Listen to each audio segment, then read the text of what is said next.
Hey guys, welcome back. As you can see, I'm camping in the element once again, and I thought it'd be a great time to make a video for you and show things you're going to want to look out for, kind of the not so glamorous side of camping in the element. I showed you all the benefits. Had, I guess, a bit of a rough night last night.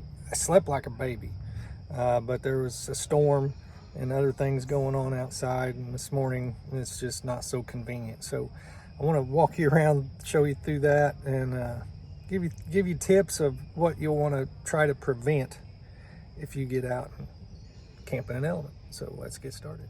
Okay, so first of all, it rained. It rained hard. And I'd left my fishing stuff out. Not a big deal. I try to keep my life jackets dry.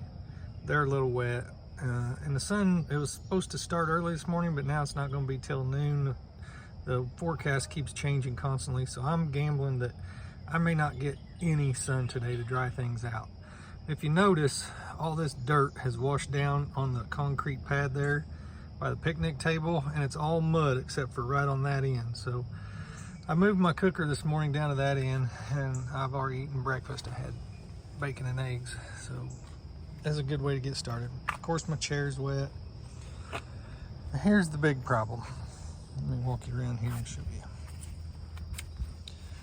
I normally keep all my everything in the tent at night to keep the coons out of it, but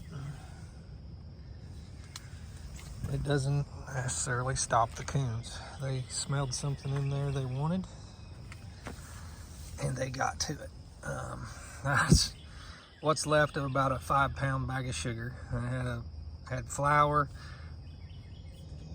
There must have been like an army of coons come. If I'd heard them and caught them in the act, I don't know that I could have stopped them. They ate an entire unopened loaf of bread, just disappeared. Entire bag of Doritos disappeared. About $12 worth of beef jerky. A whole box of Little Debbie snack cakes. A whole box of Quaker oat bars. And that's just what I've found so far. They were hungry is all I can tell you, so they felt like they needed to break into my tent, and they did. So I'm going to have to come up with a countermeasure for that today, because I'm staying again tonight and I don't want another mess like this tomorrow. But let's keep looking. So, and then I moved what I call my cupboard out here and I started cleaning it up. But with all that mud down there, I chose to kind of build myself a table here and just tailgate on the back of the element. So I had my coffee here, and I just stacked these up to be my table. But everything's wet. Everything you touch is wet.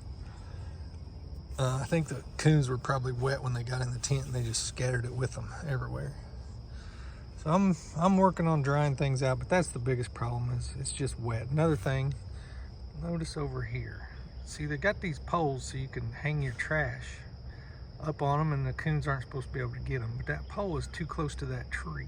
And what I think happened, so yeah, my whole bag of trash was in and scattered, and I've already picked it up. But I think they were able to go up the tree and reach over to that sign and climb over, and then, yeah, however they did it, they got into that trash too. So this is the downside. But you know, I slept great. Like I said, I got it all ready, and I'm going fishing today. I don't have to drive 2 hours to get to where I'm going fishing. I still think it's worth it. It's just something you'll want to consider, how to keep the coons out of your stuff. So that's it for this one. Wasn't too bad, just something I wanted to share with you, something to keep in mind so you have a really good day rather than start off to a rough start. As always, we thank you all for watching. We hope to see you on the next one.